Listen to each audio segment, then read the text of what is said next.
મહત્વપૂર્ણ સમાચારથી બુલેટિનની શરૂઆત કરીએ। રાજકોટમાં લગ્ન કરાવવાના નામે લૂંટેરી દુલ્હન ગેંગ સક્રિય થઈ છે।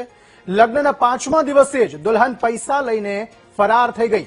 લગ્ન વાંછુક ભોળા યુવકોને ફસાવી દંપતીએ લાખો રૂપિયા પડાવ્યા। દલાલ દંપતીએ 4.25 લાખ લઈને યુવકના લગ્ન કરાવ્યા હતા। વિજય સરવૈયા અને પત્ની હેતલે યુવકના લગ્ન કરાવ્યા હતા। દંપતીએ યુવકના ગુંજન નામની યુવતી સાથે લગ્ન કરાવ્યા હતા। દુલ્હને લગ્નના બીજા દિવસે હેર સ્ટ્રેટનિંગ માટે 10,000 રૂપિયાની માંગણી કરી હતી।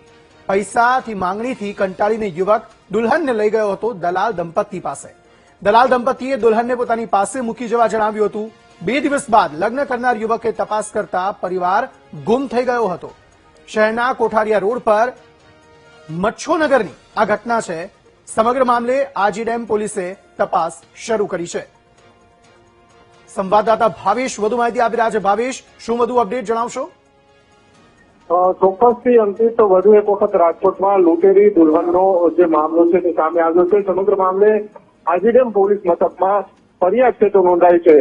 જે દંપતી છે તેમના દ્વારા 4,25,000 રૂપિયા છે તે પીડિત પરિવાર પાસેથી લેવામાં આવ્યા હતા અને યુવકને આજે કહી શકાય છે કે લગ્ન માટે વાત પ્રમાણે કન્યા બતાડવામાં આવી હતી।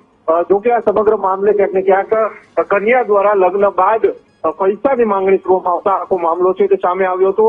કન્યા દ્વારા લગ્નના પહેલા દિવસે જ 10,000 રૂપિયાની કરવામાં આવી હતી। ત્યારબાદ બ્યુટી પાર્લરમાં જવાના નામે 5,000 રૂપિયાની માંગણી છે તે કરવામાં આવી હતી। જોકે આ કન્યા છે તેને પૈસાની માંગણી કરતા વર દ્વારા